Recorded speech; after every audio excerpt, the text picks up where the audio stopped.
আমরা যেই মাসের মধ্যে আছি, আরবি মাস হিসাবে এই মাসের নাম হলো সফর মাস। আজকে সফর মাসের 16 তারিখ। এই সফর মাসকে আমাদের নবী জনাবে মুহাম্মদুর রাসূলুল্লাহ সাল্লাল্লাহু আলাইহি ওয়াসাল্লাম আগমন করার পূর্বে একটা যুগ ছিল, যেই যুগটাকে আমরা জাহিলি যুগ বলে সম্বোধন করি। এই জাহিলি যুগের মানুষগুলো এই সফর মাসকে তারা কুলক্ষণ মনে করত যে এই সফর মাসে বোধহয় মানুষের কোনো মঙ্গলজনক জিনিস নেই। এই মাসে শুধু মানুষের বিপদ আর আপদ আসে, মানুষ শুধু মুসিবতের মধ্যে থাকে এই সফর মাসে।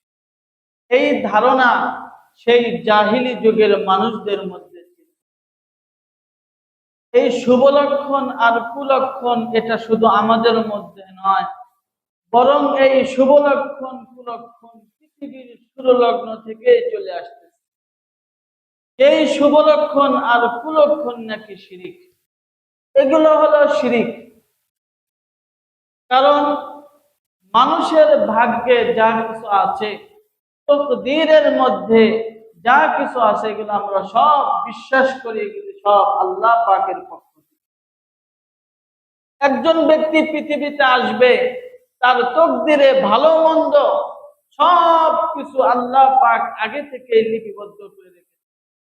আমার উপরে মুসিবত আসবে, আমার সুখ শান্তির জীবন হবে, অভাব অনটনের জীবন হবে, আমার জীবনটা কেমন হবে, সব কিছু তকদীরের মধ্যে লিপিবদ্ধ আছে। এই কারণে তো আমরা ঈমান আনার সময় আমরা বলেছিলাম, আমানতু বিল্লাহি ওয়া মালাইকাতিহি ওয়া কুতুবিহি ওয়া রুসুলিহি ওয়াল ইয়াউমিল আখিরি ওয়াল কদরি খাইরিহি ওয়া শাররিহি ওয়াল কদরি খাইরিহি। আমার তকদিরে ভালো মন্দ যা কিছু আছে সব কিছু আল্লাহ পাকের পক্ষ থেকে। এর উপরে আমরা ঈমান আনলাম। ঈমান আনার সময় আমরা এটা বিশ্বাস করে নিয়েছি, যদি আমাদের উপরে কোনো মুসিবত আসে তাহলে এটা আমার জন্য কুলক্ষণ নয়, বরং এটা আমার তকদিরে লিপিবদ্ধ ছিল। এই কারণে আমার উপরে মুসিবত আসছে। জাহিলি যুগের মানুষগুলো এই সফর মাসটাকে তারা কুলক্ষণ মনে করত। সূরা নামল আয়াত ৪৫। সামুদ জাতি নামে একটা জাতি পৃথিবীতে অতিবাহিত হয়েছে। এই সামুদ জাতির নিকটে আল্লাহ পাক রব্বুল আলামিন নবী সালেহ আলাইহিস সালাতু ওয়াস সালামকে রিসালাত দিয়ে, কিতাব দিয়ে প্রেরণ করলেন নবী হিসাবে। হযরত সালেহ আলাইহিস সালাতু ওয়াস সালাম তিনি যখন তার জাতির কাছে গিয়ে সেই আল্লাহ পাক রব্বুল আলামিনের দাওয়াত দেওয়া শুরু করলেন, শুরু করার সাথে সাথে সেই সামুদ জাতি তারা দুইটা ভাগে বিভক্ত হয়ে গেল। আল্লাহ পাক রব্বুল আলামিন এটাই সূরা নামলের ৪৫ নং আয়াতের মধ্যে বলেন, ওয়ালাকাদ আরসালনা ইলা সামুদ আখাহুম সালিহা। আমি হযরত সালেহ আলাইহিস সালাতু ওয়াস সালামকে রাসূল হিসাবে, নবী হিসাবে সামুদ জাতির কাছে প্রেরণ করলাম। আন ইয়াবুদুল্লাহ ফাইদা হুম ফারিকান ইয়াখতাসিমুন। হযরত সালেহ আলাইহিস সালাতু ওয়াস সালাম তার কওমের কাছে গিয়ে, তার জাতির কাছে গিয়ে বলল, আন ইয়াবুদুল্লাহ, আল্লাহ পাকের ইবাদত করো। এই দাওয়াত দিতে দেরি, তাদের মধ্যে বিভক্ত হতে আর দেরি হলো না। যখন নবী সালেহ এই সামুদ জাতির কাছে দাওয়াত দিলেন, সাথে সাথে তার জাতি দুইটা ভাগে বিভক্ত হয়ে একে অপরের সাথে ঝগড়ায় লিপ্ত হয়ে গেল।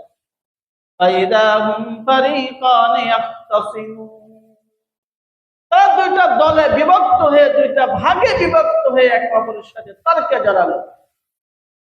কিভাবে তর্কে জড়ালো? আল্লাহ পাক রব্বুল আলামিন তাদের এই ঝগড়াটা সূরা আরাফের ৭৫ এবং ৭৬ নম্বর আয়াতে উল্লেখ করেন। ৭৫ এবং ৭৬ সূরা আরাফ।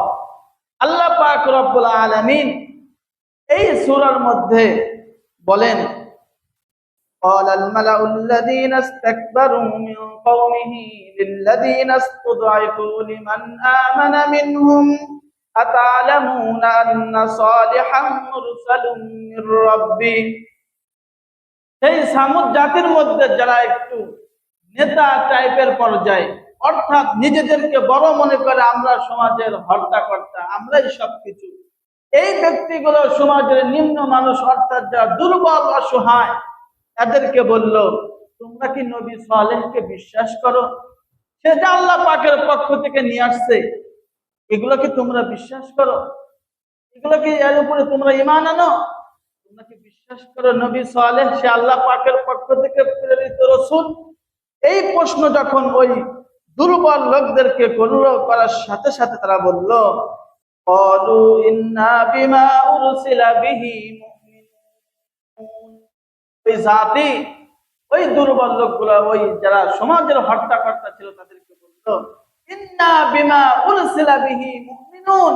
নবী সালেহ তিনি যা কিছু আমাদের কাছে নিয়ে আসছে সব কিছু আমরা বিশ্বাস করি, তার উপরে আমরা ঈমান আনি। তিনি যে দাওয়াত আমাদের কাছে পৌঁছাইতেছেন এগুলো আমরা বিশ্বাস করি। এরপরে বিপক্ষ, তাদের বিপক্ষে যারা ছিল, তারা বলল, ইন্না বিল্লাযী আমানতুম বিহি কাফিরুন। তোমরা যেটাকে বিশ্বাস করো আমরা সেটাকে অস্বীকার করি। তোমরা যেটাকে বিশ্বাস করো সেটা আমরা অস্বীকার করি। অর্থাৎ সামুদ জাতি দুইটা ভাগে বিভক্ত হয়ে গেল। নবী সালেহ যখন তাদেরকে আল্লাহ পাকের দাওয়াত পৌঁছায় দিলেন, দুইটা ভাগে বিভক্ত হয়ে গেল। এক ভাগ নবী সালেহ আলাইহিস সালাতু ওয়াস সালামকে রাসূল হিসেবে, নবী হিসেবে বিশ্বাস করলো এবং তার রিসালাতের তারা স্বীকৃতি দিল। দ্বিতীয় পক্ষ তারা এটাকে অস্বীকার করলো। এইভাবে তারা পরস্পর ঝগড়ায় লিপ্ত হয়ে গেল। এই ঝগড়া দেখে নবী সালেহ আলাইহিস সালাতু ওয়াস সালাম তার কওমকে বলল, ক্বালা ইয়া কওম লিমা তাস্তাজিলুনা বিস-সাইয়্যাতি ক্বাবলাল হাসানা। হে আমার জাতি, তোমরা কেন দ্রুত তোমাদের উপর আল্লাহ পাকের আযাব চাচ্ছ, আযাবকে ত্বরান্বিত করতেছ? অর্থাৎ তোমরা দুনিয়াতে সুখ শান্তিতে থাকবে, আল্লাহ পাকের হুকুম মানবে, তা না করে তোমরা নিজেদের উপর আপাত বিপদ চাচ্ছ আল্লাহ পাকের পক্ষ থেকে। এই কথা শুনে তার জাতি তাকে বলতেছে, যদি আমাদের উপরে আল্লাহর গজব আসে তাহলে একমাত্র তোমার কারণে আসবে, কারণ তুমি আমাদের জন্য কুলক্ষণ। এই যে শুরু হয়ে গেল শুভ লক্ষণ আর কুলক্ষণ। নবী সালেহকে বলতেছে, তুমি আমাদের জন্য কুলক্ষণ। তোমার সাথে এবং তোমার রিসালাতকে যারা স্বীকৃতি দিয়েছে, তোমরা আমাদের জন্য কুলক্ষণ। যদি তোমরা নবী সালেহ আলাইহিস সালাতু ওয়াস সালামের রিসালাতকে স্বীকৃতি দাও এবং তার রিসালাতকে তোমরা মানো, তাহলে তোমরা প্রত্যেকে আমাদের জন্য কুলক্ষণ। আযাব যদি আসে তোমাদের কারণে আসবে। শুধু তাই নয়, হযরত মূসা আলাইহিস সালাতু ওয়াস সালামের কওমের নাম ছিল বনি ইসরাইল। আমরা প্রত্যেকেই জানি এই বনি ইসরাইল, তাদের মধ্যেও কুলক্ষণ এবং শুভ লক্ষণের আকীদা তাদের মধ্যেও ছিল। নবী মূসা আলাইহিস সালাতু ওয়াস সালাম যখন তার কওমের কাছে দাওয়াত নিয়ে গেল, দাওয়াত নিয়ে যাওয়ার পরে আল্লাহ পাক রব্বুল আলামিন এই ঘটনা সূরা আরাফের মধ্যে 131 নং আয়াতে উল্লেখ করেন, ফাইদা জাআতহুমুল হাসানাতু ক্বালু লানা হাযি। এই বনি ইসরাইলের কাছে যখন আল্লাহ পাকের পক্ষ থেকে কোনো সুসংবাদ আসতো, ভালো খবর আসতো, ওই সময় বলল, মিন ইনদিল্লাহ, এটা আল্লাহ পাকের পক্ষ থেকে আমাদের কাছে আসে। ক্বালু হাযা মিন ইনদিল্লাহ, এটা আল্লাহ পাকের পক্ষ থেকে। ওয়া ইন তুসিবহুম সাইয়্যাতুন ইয়াকুলু হাযিহি মিন ইনদিক। আর যখন তাদের কাছে কোনো আযাব চলে আসতো, কোনো বিপদের মধ্যে যখন এই বনি ইসরাইল পড়তো, নবী মূসা আলাইহিস সালাতু ওয়াস সালামকে দায়ী করত, হে নবী মূসা, তোমার কারণেই আমাদের আজকে এই কুলক্ষণ আর এই শুভ লক্ষণ যেই হোক, যেটাই হোক না কেন, নবী মূসাকে দাবি করত। শুধু তাই নয়, আমাদের নবীর যুগেও মুনাফিকরা তারা শুভ লক্ষণ এবং কুলক্ষণের আকীদা তারা লালন করত। সূরা নিসা আয়াত ৭৮, আল্লাহ পাক রব্বুল আলামিন বলেন, ওয়া ইন তুসিবহুম হাসানাতুন ইয়াকুলু হাযিহি মিন ইনদিল্লাহ ওয়া ইন তুসিবহুম সাইয়্যাতুন ইয়াকুলু হাযিহি মিন ইনদিক। তখন এই মুনাফিকদের উপরে যখন কোন যুদ্ধে মুসলমানরা বিজয় হইতো, বিজয় হওয়ার সাথে সাথে ওই মুনাফিকগুলো বলতো, আজকে আমরা যুদ্ধে আসছে বলে এই যুদ্ধ তোমরা বিজয় হয়েছে, এটা আমাদের বিজয়, আমাদের কারণে আজকে মুসলমানরা বিজয় হয়েছে, যদি না আসতাম তাহলে মুসলমানরা বিজয় হতে পারত না। আবার যখন কোথাও মুসলমানরা শুরুর দিকে বিজয় কিন্তু শেষ পর্যন্ত গিয়ে পরাজয় পরাজয় ভাব, ওই সময় এই মুনাফিকগুলো বলতো, আজকে এই নবী মুহাম্মাদের জন্য আজকে আমরা পরাজয় বরণ করলাম। ইয়াকুলু হাযিহি মিন ইনদিক, ওগো নবী মুহাম্মদ তোমার কারণেই আজকে আমরা পরাজয় বরণ করেছি, তুমি আমাদের সমাজের জন্য কুলক্ষণ। তাহলে এই কুলক্ষণ এটা শুধু আমাদের সময় আছে নাকি পূর্বে থেকে আসতেছে? পূর্বে থেকেই, সেই জাহিলি যুগ থেকেই এই কুলক্ষণ শুভলক্ষণ এই আকীদা তারা লালন করে, তারা এটাকে ধারণ করে। এই কুলক্ষণ আর শুভলক্ষণ যেটাই আমরা গ্রহণ করি এটা হলো শিরক, স্পষ্ট শিরক। আল্লাহ নবী সাল্লাল্লাহু আলাইহি ওয়াসাল্লাম বলেন, বুখারী শরীফের হাদিস 5754 নম্বর হাদিস, আল্লাহ নবী বলেন, قال رسول الله صلى الله عليه وسلم لا خيارة في الإسلام। আল্লাহ নবী বলেন, ইসলামের মধ্যে কোনো কুলক্ষণ এবং শুভলক্ষণ বলতে কিছু নেই। কুলক্ষণও নেই, শুভলক্ষণও নেই, ইসলামের মধ্যে এগুলি নেই। ওয়াখাইরুহা আল ফাআলু, তবে হ্যাঁ, ফাল নামক একটা জিনিস আছে, হা হামজা লাম ফাল। ক্বালু ওয়ামাল ফালু ইয়া রাসূলুল্লাহ, সাহাবায়ে কেরাম আল্লাহর নবীকে প্রশ্ন করলেন, ইয়া রাসূলুল্লাহ ফাল কি জিনিস? ক্বালা আল কালিমাতু সালিহাতু ইয়াসমাউহা আহাদুকুম, যদি তোমাদের কোনো ব্যক্তি তোমাদেরকে ভালো পরামর্শ দেয় তাহলে সেটা গ্রহণ করা, এটাই হলো ফাল। অর্থাৎ রাত্রেবেলা আপনি ওই ঢাকা থেকে আসতেছেন, এসে আপনি বটতলা আসছেন, আসার পরে একজন ব্যক্তি আপনাকে পরামর্শ দিল, যদি আপনি এই দিক দিয়ে বল্লা দিয়ে আপনি বাহির যান তাহলে এই রাস্তায় ডাকাতি হওয়ার সম্ভাবনা আছে, আপনার যান নিয়ে এলাকায় গিয়ে বাড়িতে যাওয়া খুব অসম্ভব। অর্থাৎ রাস্তায় আপনার ডাকাতি হতে পারে, আপনার খুন হতে পারে। আর যদি আপনি এদিক দিয়ে বাসায় ঘুরে আপনি বাগিল যান তাহলে আপনার জান মাল নিরাপদ থাকবে। একটা ভালো একটা পরামর্শ আপনাকে দিন, আপনি এই পরামর্শ গ্রহণ করলেন, এটা হলো ফাল। এই পরামর্শ গ্রহণ করা যেতে পারে, এটা কুলক্ষণ আর শুভলক্ষণ নয়, এটা হলো ফাল। আল্লাহ নবী বলেন এটা তুমি গ্রহণ করতে পারো।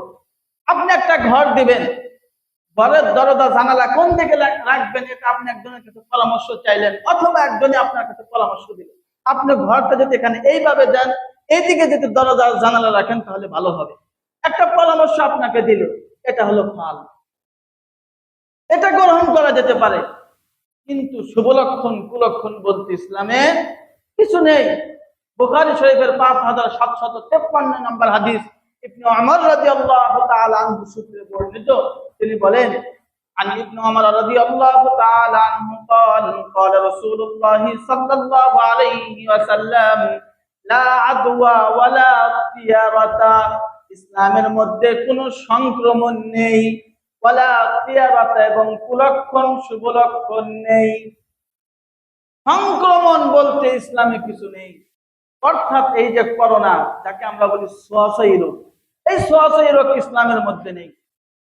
যদি থাকতোই তাহলে যে ব্যক্তির সর্বপ্রথম হয়েছে ওই ব্যক্তি কোথায় থেকে আসলো তার শরীরের মধ্যে? যেমন গরুর ভিতরে বা উটের মধ্যে একটা খেজানি চুলকানি একটা রোগ হয়, সেখান থেকে আমরা ভাবি সে ওই গরুর সাথে যদি আরেকটা গরু রাখি তাহলে এই চুলকানিটা ছড়ায় পড়বে, পুরো গোয়ালের মধ্যে সব গরুর হবে। এই যে একটা ধারণা, এই ধারণা রাখা ঠিক নেই, এগুলো ছিল। কারণ হলো আল্লাহ নবী বলেন লা আদওয়া, এই সংক্রমণ, এই চুলকানির কোনো ক্ষমতা নাই, একা একা সে আরেকটা প্রাণীর উপর সওয়ার হবে। যদি আল্লাহ পাক না দেন তাহলে কি হবে? হবে না। আমার আপনার করোনা হয়েছে, আমার থেকে আপনার শরীরে যাবে, এই করোনা আমার শরীর থেকে আপনার শরীরে যাবে, এই শক্তি কি করোনার মধ্যে আছে? নিজে নিজে সংকীর্ণভাবে আরেকজনের শরীরে যাইতে পারবে না। আল্লাহ নবী বলেন লা আদওয়া, এটা নেই, ইসলামে এটা নেই। সংকীর্ণভাবে কোন রোগ একজনের শরীর থেকে আরেকজনের শরীরে যাবে, এটা ইসলামে নেই। এটা রাখা শিরক।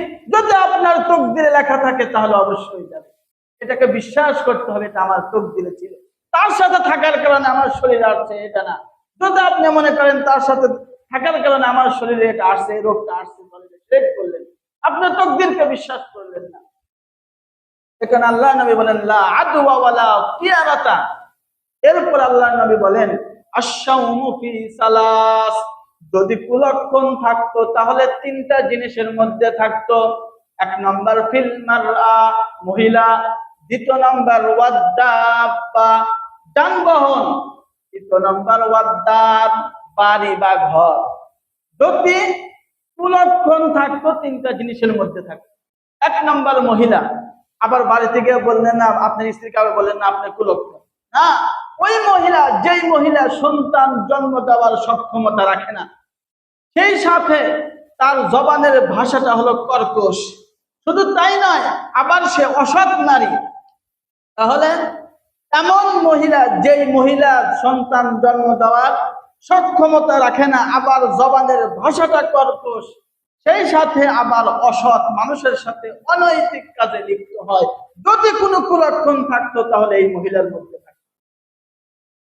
যেহেতু এই মহিলার মধ্যে কুলক্ষণ নাই, বোঝা গেল ইসলামের মধ্যেও কুলক্ষণ নেই। দ্বিতীয় নম্বর আল্লাহ নবী বললেন ওয়াদ-দার, ওই ঘরে যদি কুলক্ষণ থাকতো তাহলে ঘরের মধ্যে থাকতো। এই ঘর দ্বারা ওই ঘর উদ্দেশ্য, ওই বাড়ি উদ্দেশ্য, যেই বাড়িটা সংকীর্ণ বাড়ি, বাড়ির প্রতিবেশীরা খুবই খারাপ, ভালো আচরণ করে না কেউ, প্রতিবেশীরা খুবই খারাপ। সেই সাথে এমন বাড়ি, যেই বাড়ি থেকে মসজিদের আযান শোনা যায় না, মসজিদের আযান ওই বাড়িতে পৌঁছে না, যদি অকল্যাণ থাকতো তাহলে এই বাড়ির মধ্যে। তৃতীয় নম্বর আল্লাহ নবী বলেন ওয়াদ-দাব্বা, ওই যানবাহন, যেই যানবাহনে চড়ে যুদ্ধের ময়দানে পৌঁছা যায় না, যদি কুলক্ষণ থাকতো তাহলে এই যানবাহনের মধ্যে থাকতো। তাহলে ইসলামের মধ্যে কোনো কুলক্ষণ নাই। যদি থাকতো তিনটা জিনিসের মধ্যে থাকতো। এক নম্বর মহিলা, দুই নম্বর বাড়ি, তিন নম্বর গাড়ি। যেহেতু এই তিনটা জিনিসের মধ্যে কুলক্ষণ নাই, বোঝা গেল ইসলামের মধ্যে কুলক্ষণ নাই। আবু দাউদ শরীফের হাদিস 3910 নম্বর হাদিস, আল্লাহ নবী সাল্লাল্লাহু আলাইহি ওয়াসাল্লাম তিনি বলেন আত-তিয়ারাতু শিরকুন, আত-তিয়ারাতু শিরকুন, আত-তিয়ারাতু শিরকুন সালাস। তিনবার বললেন আল্লাহ নবী যে কুলক্ষণ মনে করা কোন জিনিসকে কুলক্ষণ মনে করা, কুলক্ষণ মনে করা, কুলক্ষণ মনে করা, তিনবার বলে বললেন এগুলো সব হলো শিরক, এগুলো শিরক। এই কারণে ইসলামের মধ্যে কোনো কুলক্ষণ নেই। বুখারী শরীফের হাদিস 5757 নম্বর হাদিস, আল্লাহ নবী সাল্লাল্লাহু আলাইহি ওয়াসাল্লাম বলেন লা আদওয়া ওয়ালা তিয়ারাতা ওয়ালা হামাতা ওয়ালা সাফারা। ইসলামের মধ্যে কোনো সংক্রমণ রোগ বলতে কিছু নাই, ওয়ালা তিয়ারাতা এবং কুলক্ষণ নাই, ওয়ালা হামাতা এবং পেঁচাও এটা কোনো কুলক্ষণ নয়, ওয়ালা সাফারা এবং সফর মাসও কুলক্ষণ নয়। বলেছিলাম প্রথমে জাহিলি যুগের মানুষগুলো এই সফর মাসটাকে কুলক্ষণ মনে করতো। আল্লাহ নবী বলে দিলেন এই সফর মাস এটা কুলক্ষণ নয়। তাটাকে আমরা অনেক সময় কুলক্ষণ মনে করি। সকালবেলা কোনো কাজে আমি বের হব, বের হওয়ার পরে যদি সামনে পেঁচা পড়ে, আজকে দিনটাই খারাপ গেল, আজকে দিনটাই আমার খারাপ। সকালবেলা দোকান খোলে, দোকান খোলার পরে যদি কেউ প্রথমে বাকির জন্য আসে, ভাই আমাকে 10 টাকা বাকি একটা পণ্য দেন, কি বলি এই পর্যন্ত 1 টাকা বিক্রি করি নাই, প্রথমেই বাকি, আজকে দিনটাই খারাপ। এটা হলো শিরক। এই আকীদা রাখা শিরক, স্পষ্ট শিরক। এখানে এই সমস্ত আকীদা লালন করা যাবে না, এগুলি সব জাহিলি যুগের প্রথা। এটাই আল্লাহ নবী সাল্লাল্লাহু আলাইহি ওয়াসাল্লাম নিষেধ করে দিলেন। কুলক্ষণ বলতে ইসলামের মধ্যে কিছু নেই। আবু দাউদ মুসনাদ আহমদের হাদিস 7076 নম্বর হাদিস, আল্লাহ নবী বলেন মান রাদ্দাতহু তিয়ারাতু মিন হাজাতিন ফাকাদ আশরাকা। জাহিলি যুগের মধ্যে মানুষগুলো সফরের জন্য বাড়ি থেকে বের হতো, বের হওয়ার সময় যদি একটা পাখি তারা টার্গেট করতো, পাখি দেখতো, পাখির দিকে তাকায় থাকতো, পাখি যদি ডান সাইড দিয়ে উড়ে যাইতো মনে করতো আমার সফরটা কল্যাণজনক হবে। আর ওই পাখিটা যদি ডান সাইড দিয়ে না যায় বাম সাইড দিয়ে যাইতো আজকের সফরটা অকল্যাণ, আজকের সফর হবে না, সফর বাদ। এরকম কুলক্ষণ তারা লালন করত। আজকে আমরাও কুলক্ষণ লালন করি, কিন্তু অনেকে আমরা বুঝি না, না বুঝে বলি আমরা অনেকেই অনেক আগ থেকে আমাদের বাপদাদা দিকে শুনে আসছে এই সমস্ত কুলক্ষণ আকীদা আমাদের ভিতর থেকে বের করে দিতে হবে। তাহলে ইসলামের মধ্যে কোন কুলক্ষণ বা শুভ লক্ষণ বলতে কিছু নাই, তবে আছে হাল। হাল কি? একজন একটা ভালো পরামর্শ দিলে সেই ভালো পরামর্শ আপনি গ্রহণ করতে পারেন। এই কথাগুলো বলা হলো, আল্লাহ পাক আমাদেরকে আমল করার তৌফিক দান করুন। আমিন।